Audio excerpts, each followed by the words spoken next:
All right, next thing I want to talk about, very disappointing news for Pittsburgh Steelers fans and for the Pittsburgh Steelers as a whole, even though I'm not totally dead on it and not going to be totally dead on it. J.J. Watt, I'm going to call him lame. He was being lame. You said it yesterday when texting me.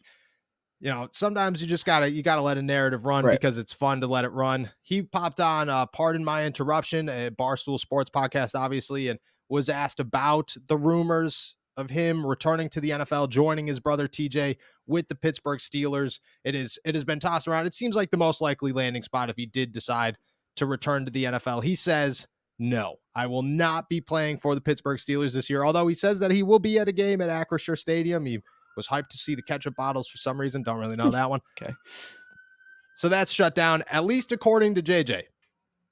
You got any thoughts? Do you believe this? Do you believe what JJ says? Well, I think we got to think about the biggest victims of this tragedy, and that's you and me. It's the writers, it's the content creators. JJ couldn't 100%. help us out and just string this out for a little bit longer. He didn't have to sign with them. He didn't have to come back to football, but he just had to. Agreed. He said to leave it open, leave the door open a little bit, And but yeah, no, it was probably unlikely from the jump, but it'll be kind of cool that he does have because he clearly will have a relationship with the Steelers. Like you said, he'll be at games.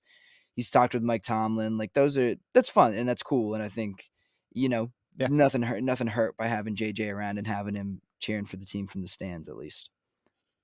I guess, but that's so boring. Like that's could, nobody wants it. Like who cares if JJ Watt's at a football game? It's like, oh, JJ Watt's here. Cool. I don't know. He might come around to practice too. That'd be fun. That's okay. So that's where I think things get interesting. Is like, what are the odds that this guy shows up to a couple of practices, which he probably will. Like I would imagine we see him at Latrobe this summer. We talked about this before. Those juices are going to get flowing. Yeah. Like, I don't care what he says. It doesn't matter that he says no to me right now. In my eyes, I see JJ Watt going, he's a Hall of Fame football player who had 12 sacks last season.